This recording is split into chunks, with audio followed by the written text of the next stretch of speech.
This fact is also verified by history. Adolf Hitler, with his Nazi party, came to power in 1939 in Germany. The fact that Hitler conquered so many places in Europe and for a time seemed almost to win the war did indeed dash Europe to pieces. So the name "He that dasheth in pieces" fits him perfectly. In other words, again, Hitler has to be the man the Scriptures entitle the "He that dasheth in pieces." Now let us look at another point, a very important point, and that's found in Nahum chapter 2, verse 5. Remember, we're speaking about proving that Nahum was talking about World War II and, of course, the continuation of World War II. Verse 5 of Nahum chapter 2 says, "He shall recount his worthies, they shall stumble in their walk, they shall make haste to the wall thereof, and the defense shall be prepared." This person who recounts his worthies, or that is, recounts his generals, would have to be the "he that dashes in pieces," and it fits Hitler perfectly, because this is precisely what happened to his army while fighting with Russia and Great Britain at the same time. There's a beautiful explanation of this in Timely Greetings, Volume 1, Number 3, page 16.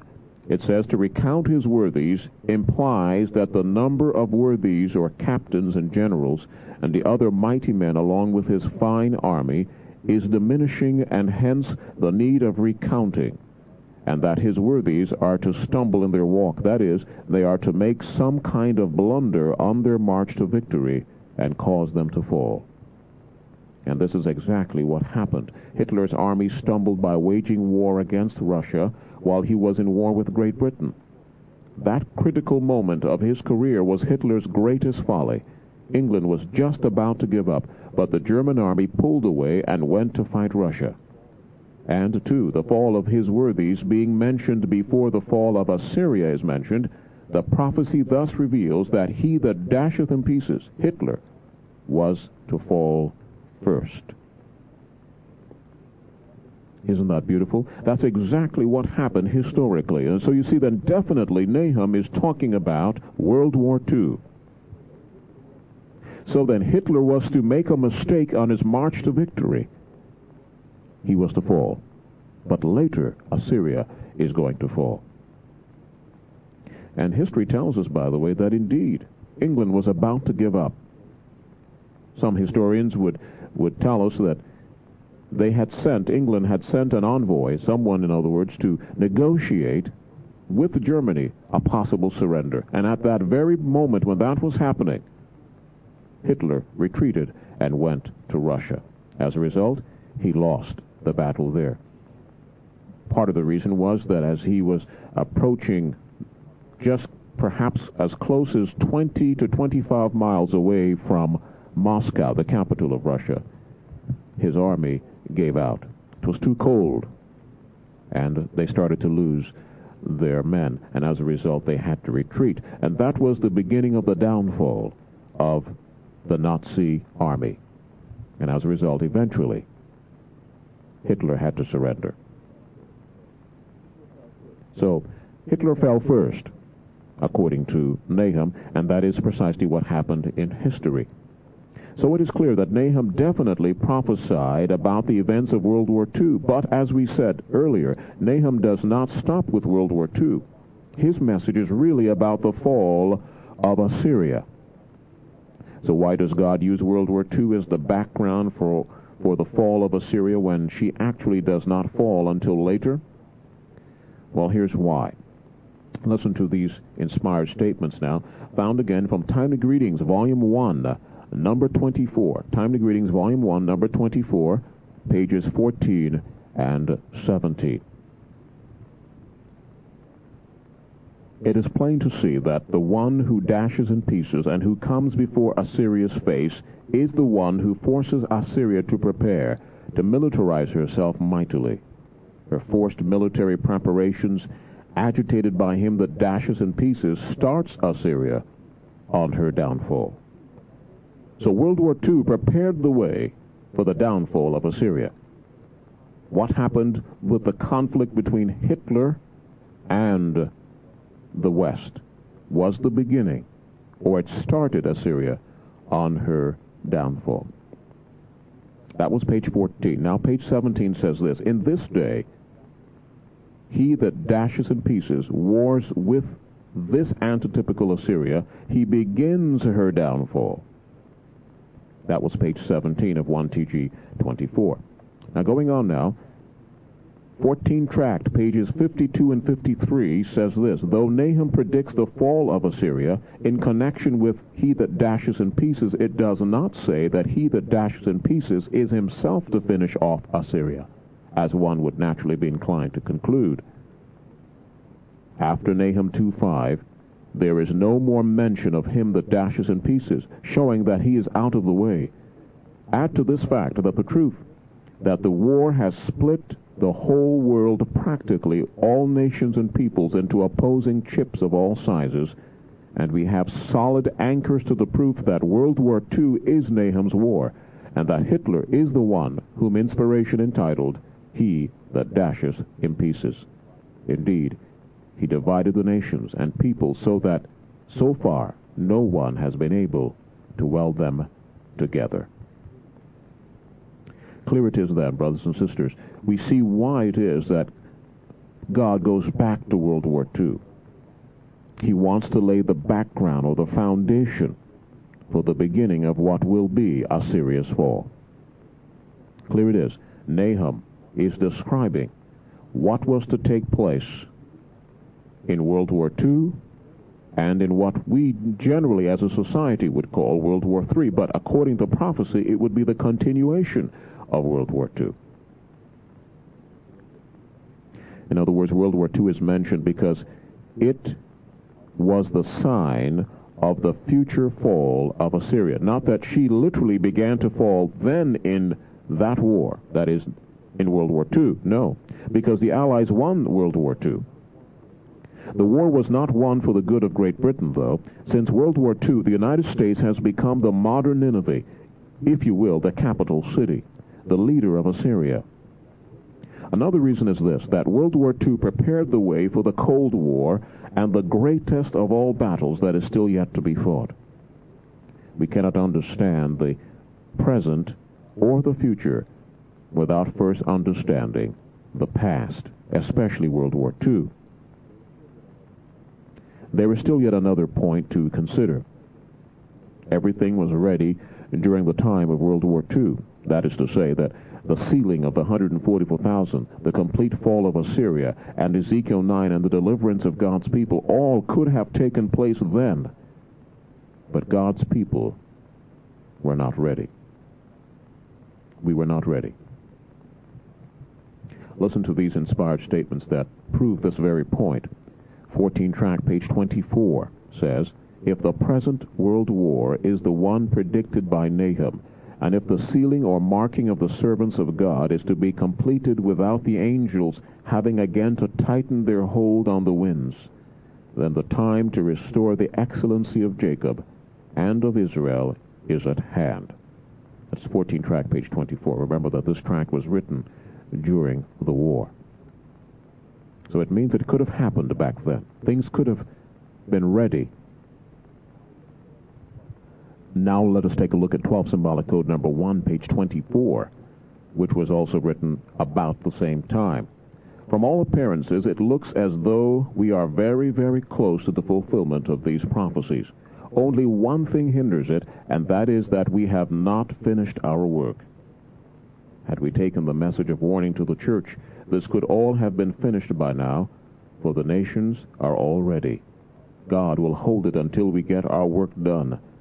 Another thing that is certain is that it is for our good whatever happens and whoever wins, if we are followers of God in spirit and in truth. That was 12 symbolic code 1, page 24. Everything is ready, brothers and sisters. The nations are ready. God is ready. He's just waiting on us. There's a lesson there for us, indeed, something for us to think about. Now, with all this in mind, we can continue almost verse by verse through Nahum chapter 1. So now we can take a look at Nahum chapter 1, verses 2 through 9. Now, we will not have an opportunity or the time to read it, but we can glance it through. And if you were to just glance these verses over, you will see that it speaks about God's power. It speaks about His glory. It speaks about His strength and what He's going to do to sin and to sinners. So what He promises to do with Nineveh, what He promises to do in judging modern Assyria, He's going to finally accomplish with all of sin and sinners. And that's why verse 9 ends up by saying, affliction shall not rise up the second time. In other words, sin will not come back again. So with this thought, we can go to verse 10. Nahum chapter 1, verse 10. For while they be folded together as thorns, and while they are drunken as drunkards, they shall be devoured as stubble fully dry. That was verse 10 of Nahum chapter 1. The expression here, folded together as thorns, means that Assyria will be allied with other strong nations. You can find that, by the way, in 14 tract, pages 7 and 8, and also page 29. So 14 tract, 7 and 8, and page 29 tell us the expression folded together as thorns would mean allied with other strong nations. Of course, that would seem quite clear from the meaning, from the text. Folded together as thorns means coming together, locking together, sharing the strength and companionship of another nation or other nations. During World War II, it was the Allies, including the United States, who came together. Today, we would say the United Nations. Do you remember the Iraq-Kuwait War? Do you remember how the nations came together to fight Saddam Hussein? That was an example of being folded together as thorns. And so it will be in the future, just before her fall. We studied Isaiah 8 earlier, and we saw that just around the time of this upcoming great war, Assyria will form a confederacy, an alliance, a coming together with all the nations of the West, or all the nations who share her way of life. So just as the West got together in World War II to fight Hitler, so in this upcoming war, the West will do it again, but obviously on a grander scale, a much grander scale. The expression drunk as drunkards would indicate that Assyria is intoxicated with her own ideas, but not God's. In fact, the Bible says that this counselor, there's a wicked counselor who will give them this false ideas. That's found in verse 11. We'll come back to that in just a minute or so. But being drunk as drunkards here would indicate that Assyria is intoxicated with her own ideas, but not God's. Wine in the Bible, as you know, is used in the negative. When used in the negative, is a symbol of false doctrines or false ideas. For example, Testimonies to Ministers, page 61 says that. Call Porter Ministry, page 48, has references about wine being a symbol of false teachings or false ideas. And there are other passages or other texts that we could talk about. But the Bible is saying that although Assyria ally herself with the other nations of the West, she will be devoured like dry grass, stubble that is fully dry. That means it's very dry. And we know that what happens when you light a match in very dry grass, we all know what happens there. Although in World War II they did have a sort of confederacy or alliance, Assyria did not lose the war. In fact, she won the war. Barely, but she won. So this verse has a more direct application to our time, the greatest of all wars, the time when the war will be fought in Palestine, what the world would call the continuation of World War III. But we know from God's perspective it is the continuation of World War II. So then very definitely, most clearly, there will be a confederacy. There will be an alliance. And in that alliance, there will be a wicked counselor, because verse 11 tells us this. Verse 11, there is one come out of thee that imagineth evil against the Lord, a wicked counselor. Who is this wicked counselor? In World War II, we cannot say precisely who that was, because inspiration has not told us. Many may guess one person or another. But the Bible makes it plain that there will be a wicked counselor who will influence this future confederacy. In fact, it is he who will cause the West to become drunk. So some very influential person will be responsible for advising the West in its efforts to confederate and win the war. We cannot say precisely, again, who that person is now. Could it be the President of the United States, the United Nations Secretary General, or the U.S. Secretary of State? Well, we just don't know. We don't know. We haven't been told. But the point is, there will be one. The Bible tells us there will be a wicked counselor. Now, verses 12 through 14. Verses 12 through 14 says, Thus saith the Lord, though they be quiet and likewise many, yet thus shall they be cut down when he shall pass through. Though I have afflicted thee, I will afflict thee no more. For now will I break his yoke from off thee, and will burst thy bonds in sunder. Now verse 14. And the Lord hath given a commandment concerning thee, that no more of thy name be sown. Out of the house of thy gods will I cut off the graven image, and the molten image. I will make thy grave, for thou art vile. Inspiration explains these verses in 14 track, that is the War News Forecast, pages 17 and 18. 14 track, pages 17 and 18. Listen keenly, because this is somewhat involved, but listen very keenly to the explanation that inspiration has given us. This person, thee, whom the Lord has already chastened, obviously cannot be the Assyrian king or nation aforementioned, because the Lord is delivering this one while he is beating the Assyrians to their knees at the hands of him that dasheth in pieces. Just who this third character, thee, here introduced may be, is immediately established by Isaiah in his correlative prophecy concerning this same Assyria. Now, going on to the bottom of page 17, he explains further by quoting Isaiah 10, verse 27. That's the correlative prophecy that he's here referring to. Again, identifying who is the thee that is having the yoke removed, in other words. And it shall come to pass in that day, declares the prophet, that his, that is Assyria's, burden shall be taken away from off thy, Judah's, shoulder, and his yoke from off thy neck, and the yoke shall be destroyed because of the anointing. Isaiah 10, verse 27. Who is the person that is having the yoke removed? It is God's people. That's the point. While he's beating down Assyria, in other words, he will be delivering God's people by removing the yoke. Assyrian yoke. Remember, we talked about that in our last study.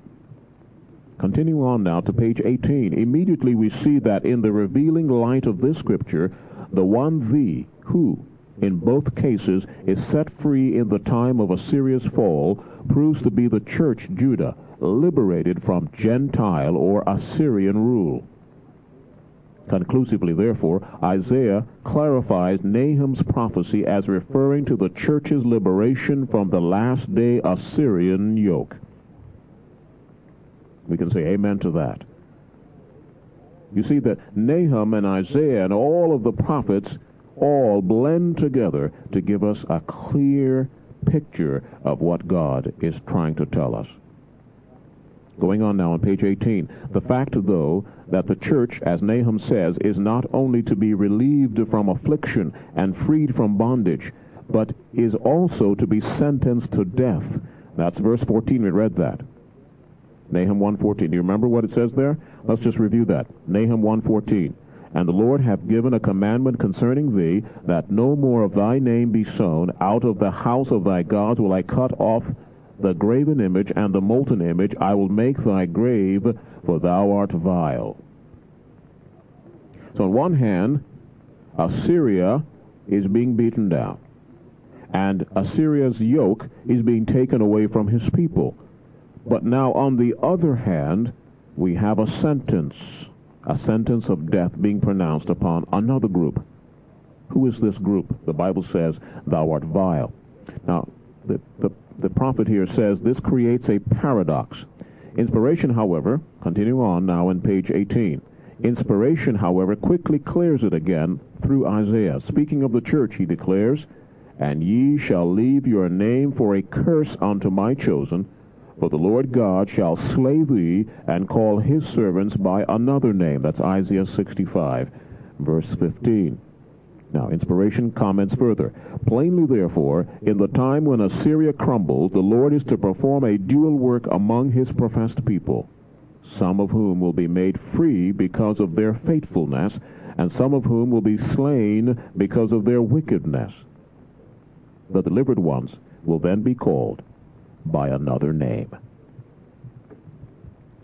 Clearly, therefore, plainly then, God is telling us that he's to beat down Assyria, but while beating down Assyria, he will purify the church. He will remove the unconverted, the unfaithful, and then, at the other hand, deliver the righteous, deliver the 144,000. That's the lesson that God is trying to get across to us. So we know that in this upcoming war, yes, Assyria will lose, but God's true people will be delivered. And he will remove from the church the unconverted, the tares. Now we come to verse 15. Verse 15 of Nahum chapter 1. "Behold upon the mountains the feet of him that bringeth good tidings, that publisheth peace. O Judah, keep thy solemn feast, perform thy vows, for the wicked shall no more pass through thee, he is utterly cut off." 14 track pages 22 and also page 19 says this about this particular verse. Now remember what the verse says. "Behold upon the mountains the feet of him that bringeth good tidings, that publisheth peace. O Judah, keep thy solemn feasts, perform thy vows." Why? Why? "Because the wicked shall no more pass through thee. He is utterly cut off." Now keep that in mind. Again, 14 track, War News Forecast, pages 22 and page 19. It says, "Here in prophetic utterance is not only a promise to purify the church when modern Assyria is being crushed, but also a suggestive statement as to what constitutes meat in due season for men today, and as to what movement they are to enlist in if they would make sure of salvation.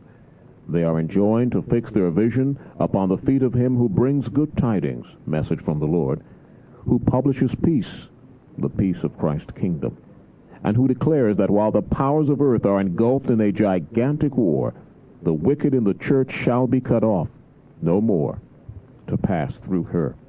Now this text makes it very plain what we have just said, that it is while God is beating down Assyria that the church is to be purified. Again, here in prophetic utterance is not only a promise to purify the church when modern Assyria is being crushed, but also a suggestive statement as to what constitutes the message, the meat in due season for God's people today.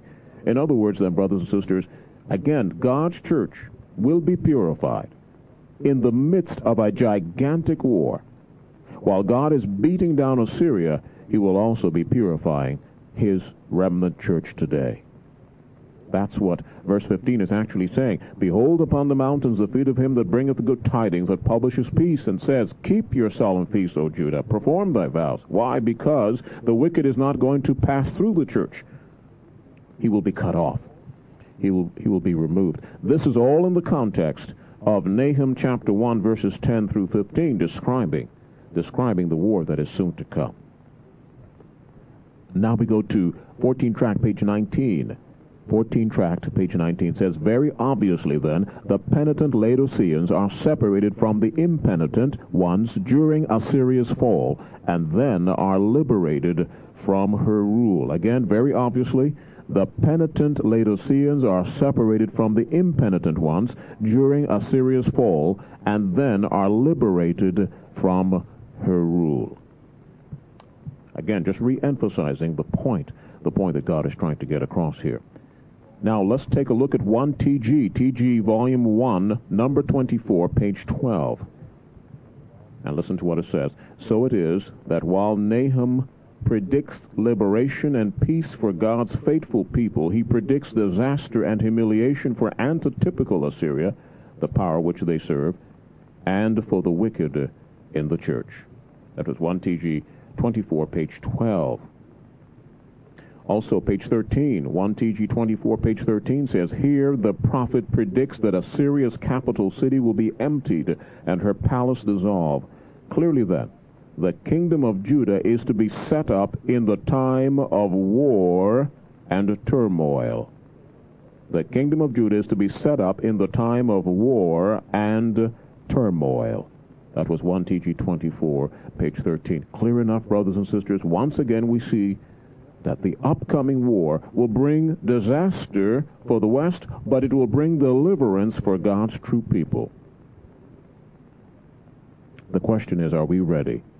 Are we getting ready for these momentous events that are soon to take place in the world and in the church? With all of this in mind now of chapter 1 and the first part of chapter 2, we can see clearly that World War II was the type or the backdrop of what's going to happen in the future.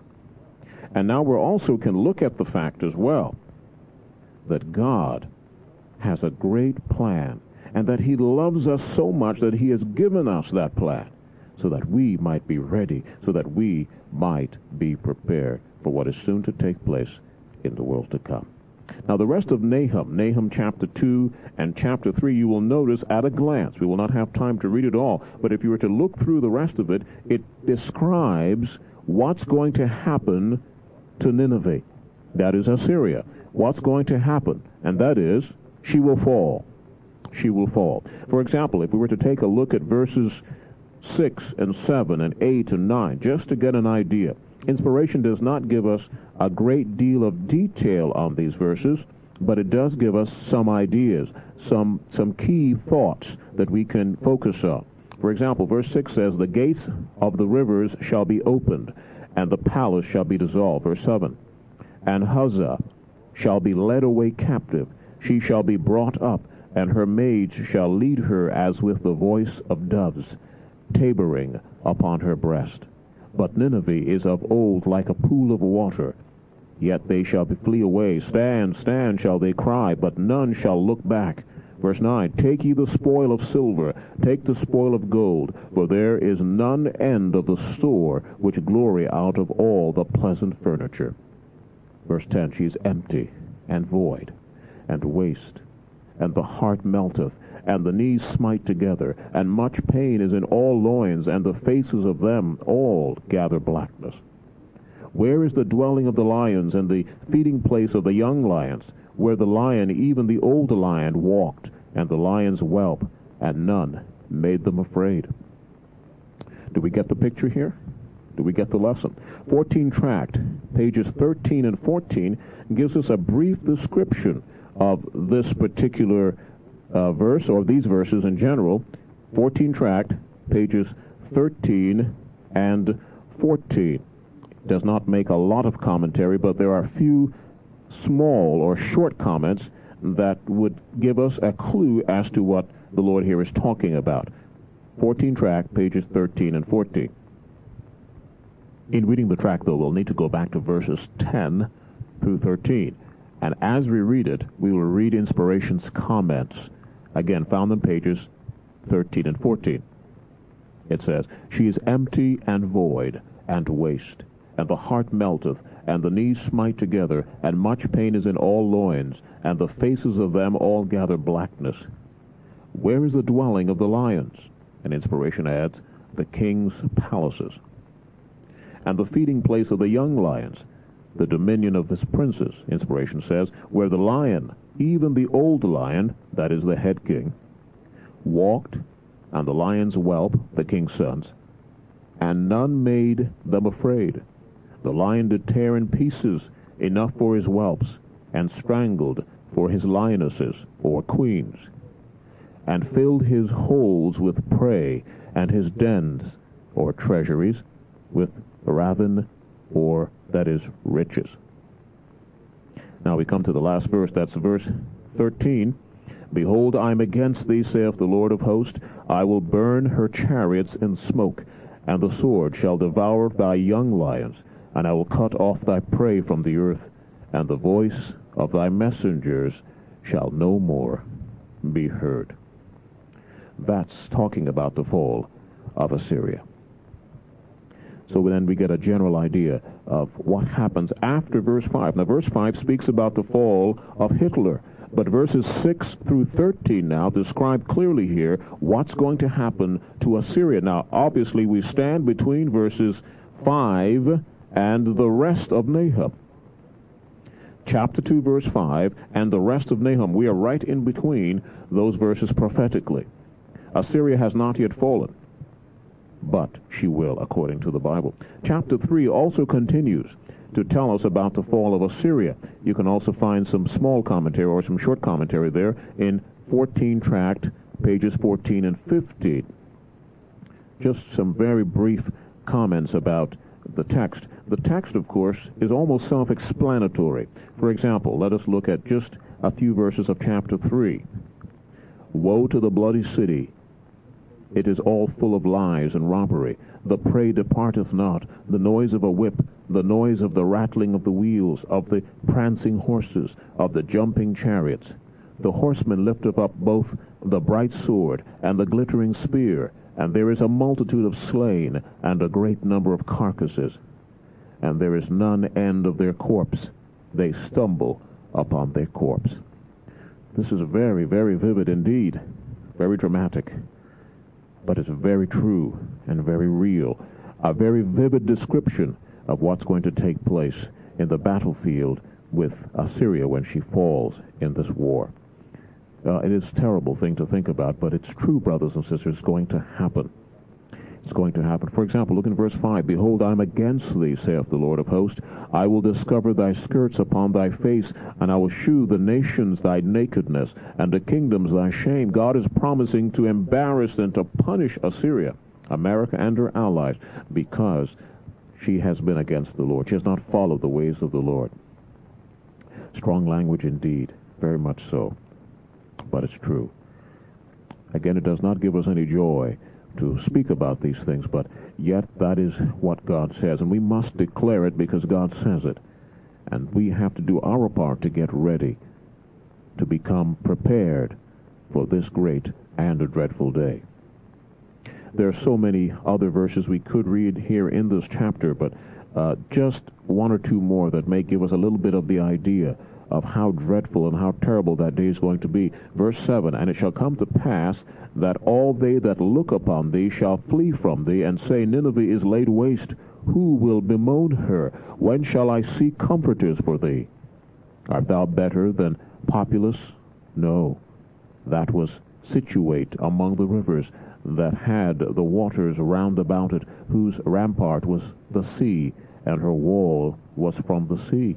And there's, again, so many other things mentioned. Verse 11, thou also shalt be drunken, thou shalt be hid, thou also shalt seek strength because of the enemy. All thy strongholds shall be like fig trees with first-ripe figs. If they be shaken, they shall even fall into the mouth of the eater. The remainder of Nahum chapter 3, in fact, the entire book of Nahum, deals with the fall of Assyria, describing things as we have just read, telling how dreadful and how fearful her punishment is going to be because she has turned her back upon the Lord. Oh, brothers and sisters, this is quite sobering, but this is what the Lord is going to do. Our responsibility, again, is to be ready, is to be prepared for the great and dreadful time that is coming upon this world and upon our church and upon the world. Oh, may God help us that we will take these matters to heart and that we will become ready, that we will become wholly the Lord's and fully His in every circumstance, in all things. That is what we must strive for. That is what we must work for. By His grace and through His power, we can, and we must be ready, and we must be prepared. Perhaps now you're wondering, what prepares Assyria for her future confederacy and her downfall? And who will she fight against? Who will be her antagonist, in other words? in this upcoming war, we know that she will have to have an antagonist. We know that Assyria will fall in this war. We will look at Assyria's fall a little bit later on. We'll see how she will fall as we progress into our study, into our subject. But for right now, we do want to answer the questions. What will prepare her for her future confederacy and her fall? And who will she fight against? Who will be her antagonist in this upcoming great war? In order to answer these questions, we will have to look at what took place after World War II. What changed the world? What transpired after World War II that could or would bring about another world war? We're given a glimpse of this in tract number 14, and we'd like to begin with page 17. We've read part of this before, but we'll need to go back and analyze just a few lines of tract number 14, the War News Forecast, the middle paragraph, commenting on verses 12 and 13. Inspiration says this: "This person, thee, whom the Lord has already chastened, obviously cannot be the Assyrian king or nation aforementioned, because the Lord is delivering this one while he's beating the Assyrians to their knees at the hands of him that dasheth in pieces." One could get the impression from this statement that Hitler, the he that dashes in pieces, was the one to cause Assyria to fall. Now remember that this particular tract was written during World War II, while the war was still going on. The outcome was not yet known, and the entire understanding of Nahum had not yet been given. So then, one may have gotten the impression, and perhaps maybe even some of the believers at that time may have thought, that Hitler may have been the one that God would use to beat down Assyria, beat down the West. This can be further proven by looking at Answer Book number 5, pages 31 and 32. Answer Book number 5, pages 31 and 32. There's a question there, a question. The question is, he that dashes in pieces, as I see it after reading tract number 14, War News Forecast, is Hitler. But how can this be when he's now getting the worst of it and the Allies are winning the war? That's a good question, illustrating what we were just talking about, what we were just looking at there in tract number 14, page 17.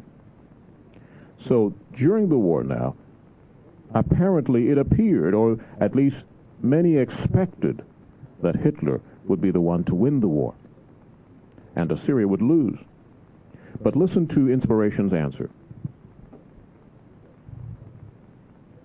The tract does not by name identify the one who dasheth in pieces.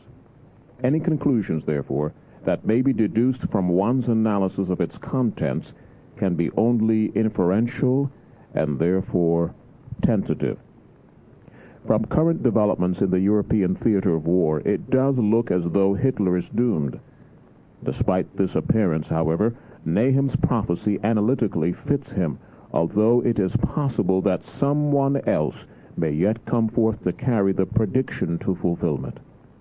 And if during this war the prophecy does not meet its entire fulfillment, then it must be that the sealing of the saints is yet incomplete, the work of the message unfinished, the first fruits not ready to stand with the Lamb on Mount Zion.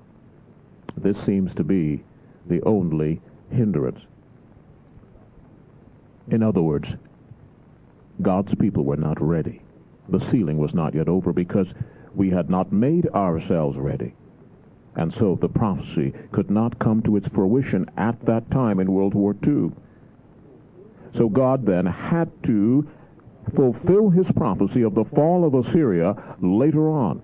And so he knew that. He knew that we would not be ready, and so then he had it written in the Bible. It's in the book of Nahum. We actually covered it already. And it is expounded upon as we go to tract number 14, pages 51 to 54. Now, tract number 14, pages 51 to 54, is what is referred to as the supplement. It was written after World War II. We would like to begin with page 51 at the bottom. It says the trend of World War II leaves no doubt that it is the one foretold by the prophet Nahum. This is made manifest by several facts. Inspiration makes clear that Nahum's war is fought in the time the chariots rage in the streets, while they jostle one against another in the broadways, while they seem like torches and run like lightnings in our day. The prophet, moreover, states that after the one that dashes in pieces comes up before Assyria's face, then it is that Assyria makes her loins strong, fortifies her power mightily, which, as the whole world knows, is just what took place when Hitler came against the Allies. So what he's doing basically is reaffirming that everything that had been said was actually correct. He goes on, the Allies being unprepared to fight Hitler when he started dashing in pieces, they necessarily fortified their power mightily after the war began. All these facts prove that World War II is the war prophesied by Nahum, and that Hitler is the one that dasheth in pieces. Now at the bottom of page 52, though Nahum predicts the fall of Assyria in connection with he that dasheth in pieces, it does not say that he that dashes in pieces is himself to finish off Assyria, as one would naturally be inclined to conclude. It is now seen, though, that he that dashes in pieces himself was only to break or cause to be broken in pieces, not only the allied nations, but his own nation too. In fact, the prophecy says that his worthies, the worthies of the one that dashes in pieces, were not to win, but that they were to stumble in their walk and stumble while on their march to victory. Going on now to page 53, we're near the bottom of page 53. He says, after Nahum 2:5, there is no more mention of him that dasheth in pieces, showing that he is out of the way. Add to this fact that the truth that the war has split the whole world, practically all nations and peoples, into opposing chips of all sizes, and we have solid anchors to the proof that World War II is Nahum's war, and that Hitler is the one whom inspiration entitled, he that dasheth in pieces. Indeed, he divided the nations and peoples so that so far no one has been able to weld them together again. This is a very important point to keep in mind in preparation for what's going to happen in the next war, and actually what is even going on today, why the world is the way that it is today. Going on now to page 54, a 14 tract. It says, furthermore, by the outcome of the war, England actually has not won. Yes, she has lost far beyond what she would have lost had she let Hitler have what he wanted in the first place, only a part of Poland. Now, here's the key point. Then, too, the defeat of Japan and of Germany has by no means ended the war. It has only deepened the international deadly wound. Thus, the possibilities of fulfilling every phase of truth contained in tract number 14 are now brighter than before. As far as inspiration is concerned, World War II has not ended. This in itself is evidence enough that the world now, during this period of international unrest such as it has never before had, unrest that is caused by every existing element, is to give birth to something. That's what inspiration is telling us. As a result of World War II, the world was split up into many chips and sizes and cracks, and as a result of this, unrest is everywhere. That's why we have problems now in the Middle East. That's why there are problems in the terrorism. That's why there are problems in so many parts of the world today. It is as a result of the outcome of World War II. We will not say every small problem is a result of that, but you will find or trace much of the world's ills today back to the end result of World War II. So, World War II, as far as God is concerned, is not actually over. Time to Greetings, Volume 2, number 41, pages 15 and 16 tell us why the war is not actually over and what has come up as a result of World War II. At least one of the key things. Moreover, there has been no official declaration as yet that the war is over. That is speaking about World War II. No complete settlement with the powers which fought in the war has yet been reached. anyone can see that the world is fast getting ready to resume the war with a mightier and final blow if possible. Anyone can see, too, that the war was not won for the good of Great Britain but for Russia, and that following the cessation of hostilities, conditions have caused the world to consolidate into two great and hostile blocs, the Western and the Eastern blocs. Let's repeat that. Notice, the Western and the Eastern blocs. The world has consolidated into two great blocs, the East and the West. Not to mention, he says, the wars and rumors of wars all around us. This happened because Great Britain allied with atheistic Russia, a government that is against God and his church. Thus, Great Britain put greater trust in God's enemy than in God himself. And that is why the war is yet to be fought. That's right, friends. Brothers and sisters, as a result of World War II, one very important factor came up, and that is communism. The world was divided into two great blocs, the East and the Western blocs.